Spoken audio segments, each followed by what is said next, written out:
Today on Fear and Greed, some of Australia's biggest companies are in the firing line after Donald Trump imposes across-the-board 25% tariffs on metal products.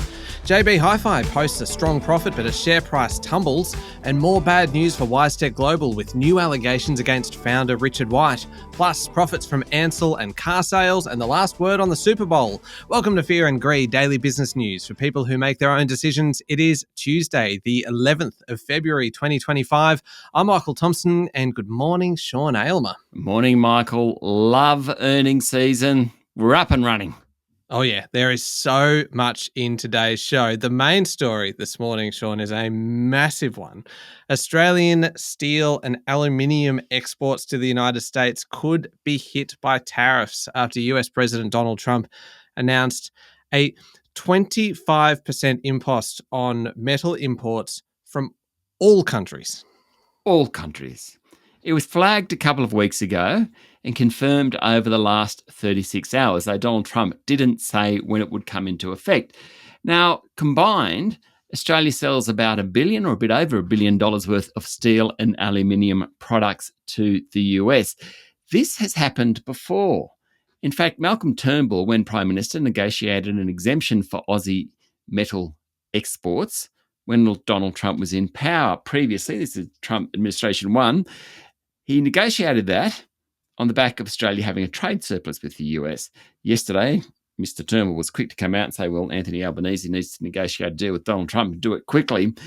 Back then, Canada, Mexico, the EU, they all won exemptions. Now, Donald Trump doesn't seem to be in the mood to give too many exemptions at the moment because those three economies, Canada, Mexico and the EU, have all been threatened with tariffs.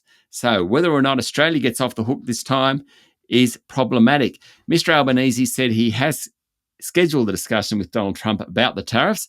He said he will keep everyone up to date on the outcome of that call. I look forward to it. Really, it's a bit of a litmus test for the federal government. It's the first time where Donald Trump has said something that's directly affected some of our companies. And so how Don Farrell, the trade minister, Anthony Albanese, Kevin Rudd, who's our ambassador in the US, how they respond to this is actually fairly important because it's their first real test.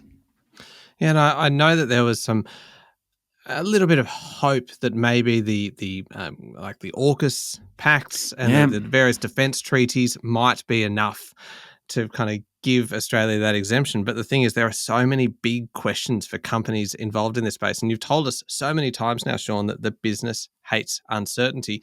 So how did this affect the local metal manufacturers and also then the next stage kind of back along the line, the iron ore miners that provide the raw material for steel? So it depended very much on where they have factories. The share price of Australia's biggest steel maker, BlueScope, you'd expect that would fall. Well, it actually jumped, because investors bet that it would actually be a net beneficiary of US steel tariffs. That's because BlueScope has spent $5 billion in the US and built factories in Ohio. It generates more than half its profits from its North American operations.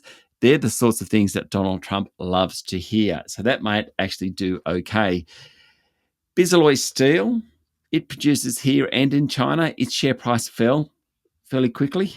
Aluminium smelterers, people who smelter aluminium in Australia, Rio Alcoa, well, they're a bit mixed. Rio share prices ended lower. Alcoa was flat.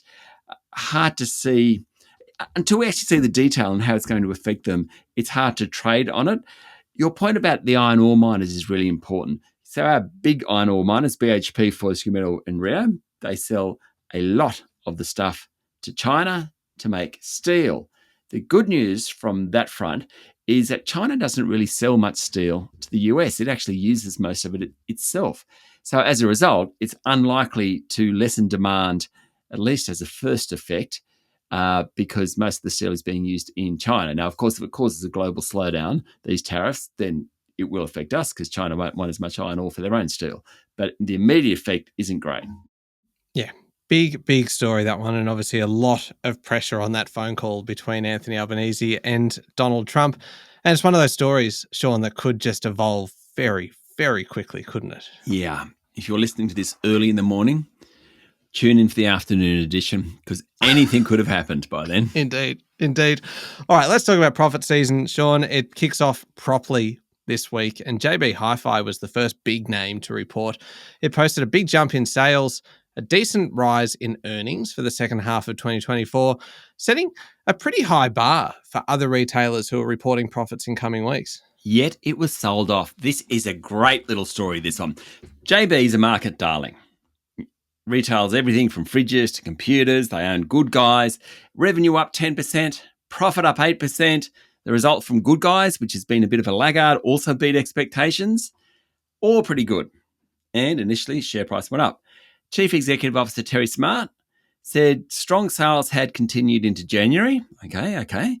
However, he was somewhat cautious.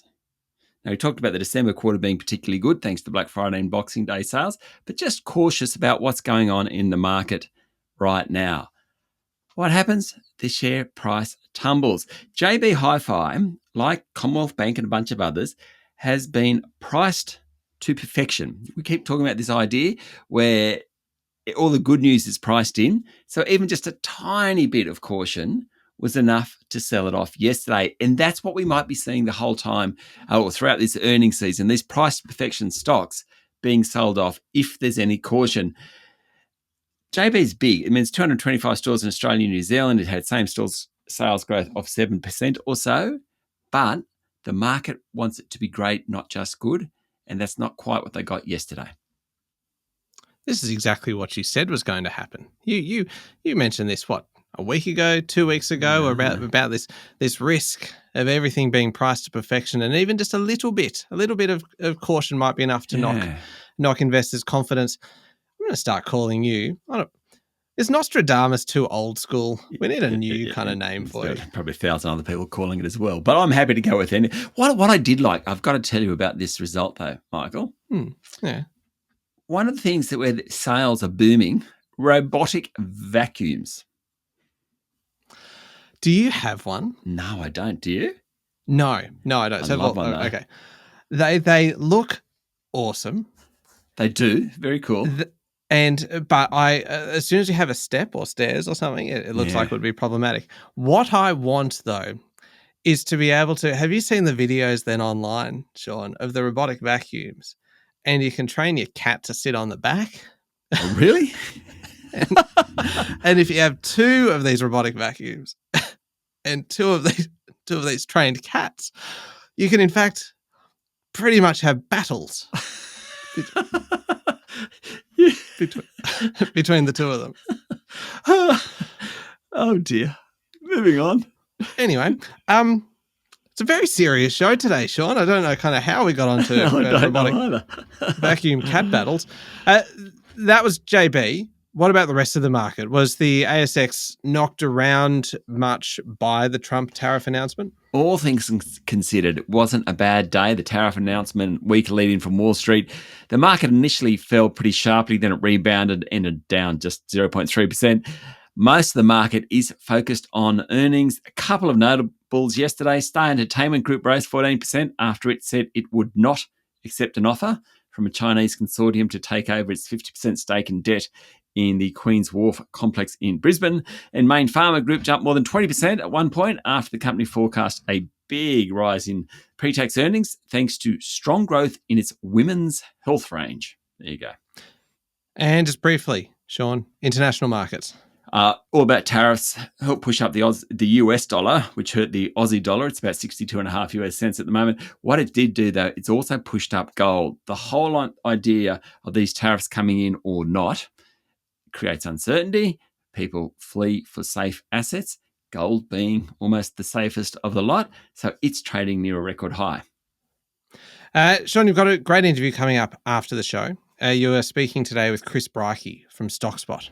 All about gold. So what we're just talking about then, we talk to Chris and get an in-depth look at why gold is considered such an important asset right now. What I didn't realize, some super funds, for example, don't really buy gold. They don't think it's an important asset to have in your portfolio. And Chris tells us why he thinks it is and why they think it might not be. So it's a great look at gold. Okay. It is a good conversation. It's coming up after the show. We said at the beginning, Sean, that it was a big day, that we have a lot to cover. And we absolutely we're talking car sales. We're talking more bad news for WiseTech Global. We're talking about more companies ordering staff back to the office. And then some companies that are really having to crack down on the people who are coming into the office and then just disappearing again after an hour or so. Some great stories coming up. We'll be back in a moment with the rest of the day's business news.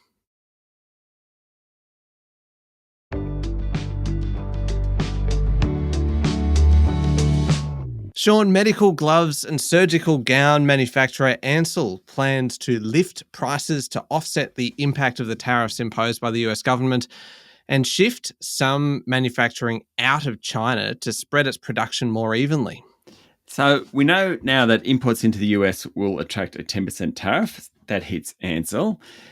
What they're talking about doing is lifting prices elsewhere where they're selling not just to the US but to other places, and also moving away, their production facilities moving away from the reliance on China. So they've already shifted into Sri Lanka, for example. Overall, Ansell reported a big jump in half-year profit and said the oversupply of many of the products that it produces of the last couple of years is ending. Now, medical gloves and surgical gowns, absolute COVID darling. Couldn't get enough of them. Problem is that when COVID finished, there was huge amounts of these products in the marketplace. So Ansell has really struggled since then.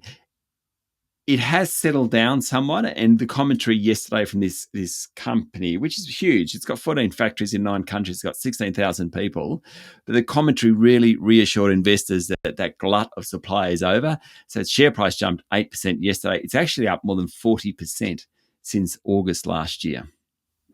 Car sales share price fell 7% yesterday, Sean, after it reported slightly disappointing earnings and said demand for second-hand electric vehicles had dropped.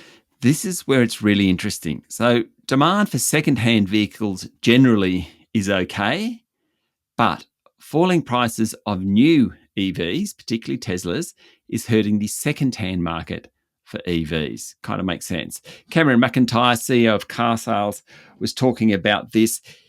Last year, he pointed out that Tesla cut prices on the Model Y. Now, last month, we know that BYD, which is the other big player in EVs in this country, said it would soon sell the first sub-$30,000 EV in Australia. So when a new car is costing a lot less, that doesn't do much for resale values.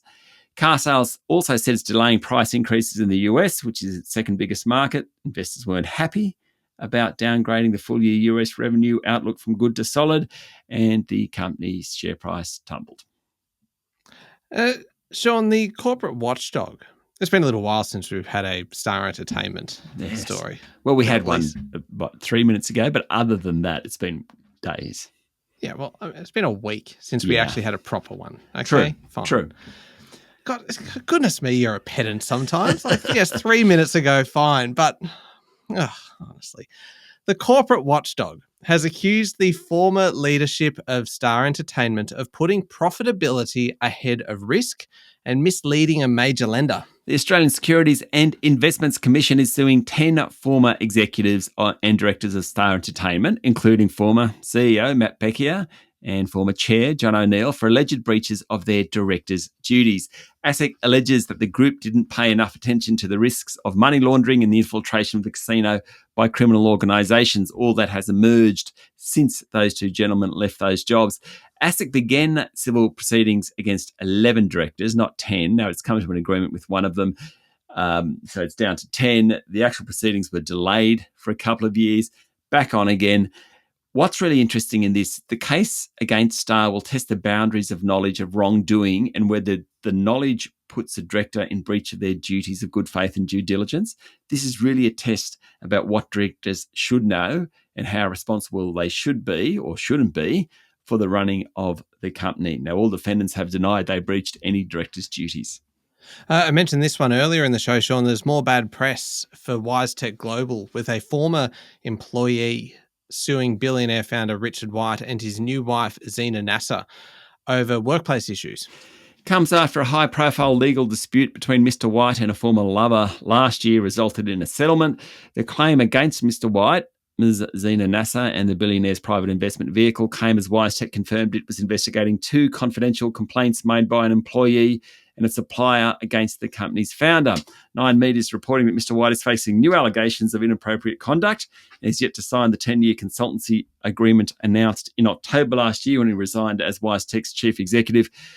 Mr. White has been a little bit more public about this. On Sunday, he said in a statement he was open, trusting, generous, and as a consequence, naive to how extreme wealth changes things. Went on to say, I was certainly not prepared for the numerous attempts to extract money from me that I have received over the past 5 years from people from all walks of life, both male and female. I'm now much more guarded, sceptical, and prepared to defend myself against spurious claims.